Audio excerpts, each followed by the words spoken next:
Karibuni sana KingoFarm ndugu zangu. Kwenye hii video ya leo hii ninataka nikuambie vitu muhimu kabisa.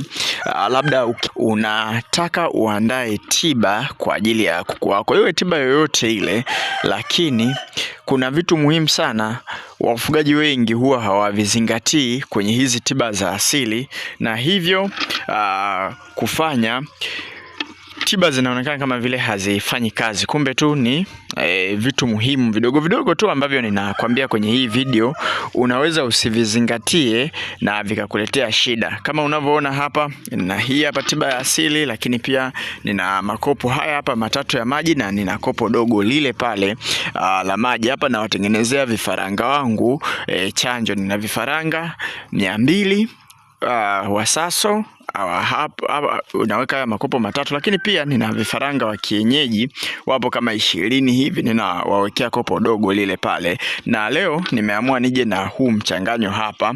Lengo langu sio kukuelekeza huu mchanganyo, lengo langu ni kukuelekeza vitu vidogo vidogo muhimu kabisa ambavyo inatakiwa uvizingatie pale ambapo unakuwa unatengeneza tiba ya asili. Nitaanza na kitu cha kwanza. Kitu cha kwanza ni usafi. Lazima uoshe vitu vyako, mchanganyo wako. Kwa mfano tangawizi, ukiangalia vizuri tangawizi inakuwaga na udongo kama huu hapa, umeona huu hapa.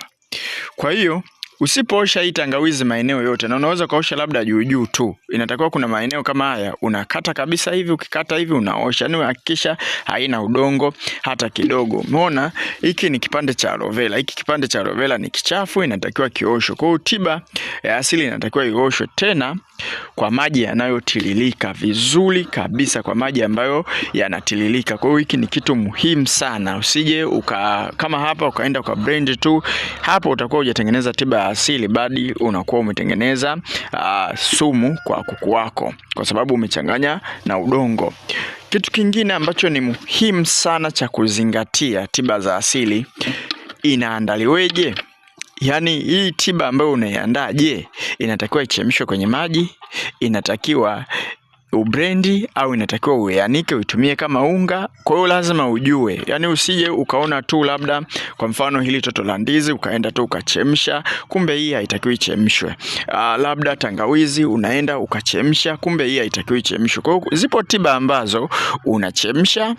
Kwa mfano tiba nyingi za mizizi, kwa mfano mizizi ya mpapai unachemsha, mizizi ya mwembe unachemsha, na tiba zile za magome zile nyingi sana unakuta unachemsha. Kwa hiyo zipo nyingine za kublend, inatakiwa blend bila kuchemsha. Zipo nyingine unaweza ukachemsha, unaweza zibrendi ukawapa tu kuku wako, lakini unaweza pia ukazianika ukatengeneza unga. Zipo tiba za namna hiyo. Kwa hiyo lazima ujue kwamba hiyo tiba inaandaliweje. Ni kitu muhimu sana hicho hapo kukijua. Huwa ninaona mara nyingi sasa hizi content za mtandaoni unakuta tiba nyingine wala sio ya kuchemshwa, lakini unakuta mtu anaichemsha. Jambo jingine la tatu ambalo ni muhimu sana kulizingatia pale unapokuwa unatumia tiba za asili ni kipimo. Yaani unawapa kipimo gani kuku wako? Yaani hicho ni kitu muhimu sana. Kwa mfano unaona huu mchanganyo ambao mimi nimeuandaa hapa. Mfano tangawizi moja, ninaposema moja ni kama hii hapa. Kwa hiyo ndio maana waga tunasisitiza watu mjiunge kwenye magrupu yetu, kwa sababu sisi tunaelekeza kwa vitendo. Ndio maana kundi letu linaitwa elimu kwa vitendo. Yaani tunaposema tangawizi moja unaweza usielewe. Ukienda dukani unaweza ukaikuta hii imeungana na hii hapa. Labda umeenda sokoni kununua ukazikuta hizi zote mbili hizi zimeungana, imekuwa tangawizi moja. Kwa hiyo usipojua size sisi tunakuonyesha kabisa. Kwa mfano tangawizi moja ni hii hapa kwenye kundi letu. Umeona? Kwa mfano tukisema toto la ndizi labda kama hili hapa, umeona? Hili linachanganywa kwenye hizi drinka zote tatu hizi hapa. Maana yake kama drinka moja ungekata kipande tu kidogo tu, unakata kipande kidogo kama hiki. Kwa hiyo kipimo ni muhimu sana, usije ukazidisha kipimo au ukapunguza kipimo, tiba ikashindwa kufanya kazi.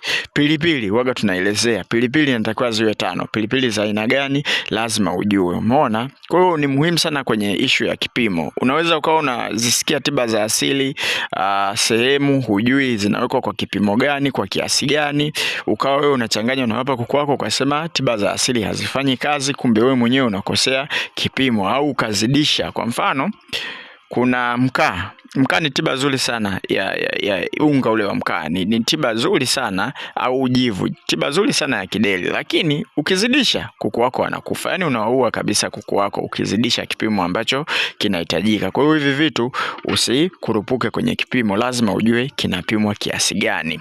Nitakuja hapa nikwambie kitu cha mwisho ambacho ni muhimu sana na ndio kilichonifanya mimi nitengeneze hii video, kwa sababu kuna mfugaji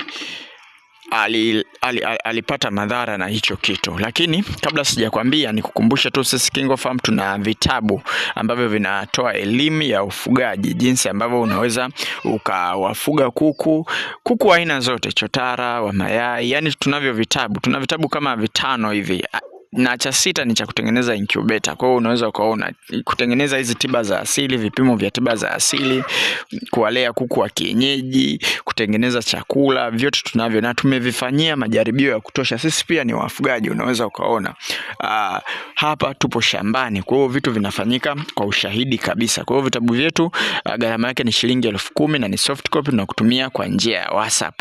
Lakini pia tunatengeneza incubator. Kama wewe unahitaji kutotolesha mayai, kwa mfano sisi hapa nikuonyesha kidogo, huwa tunatotolesha, na hili ndio banda letu ambalo huwa tunaweka vifaranga kama hivi. Unaona tunawawekea vifaranga mle, tukitotolesha vifaranga tunawaweka mle.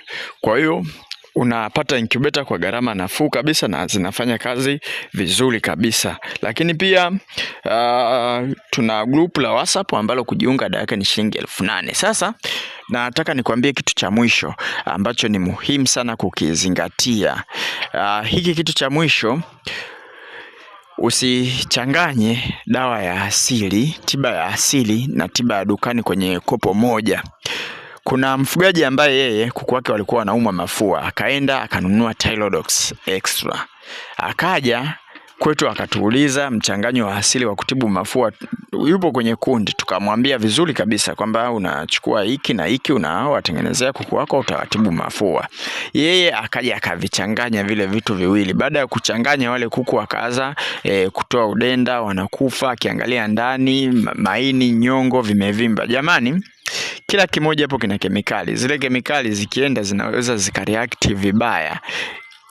Zikireact zinakuja kukuletea shida kuku wako. Kwa hiyo usichanganye tiba za asili na tiba za dukani kwenye kopo moja. Ni bora ukaweka tiba ya asili kwenye kopo moja, mawili ukaweka ya dukani, au yani bora ukaweka tofauti tofauti, ila usichanganye kwenye kopo moja. Hiyo itakuletea athari.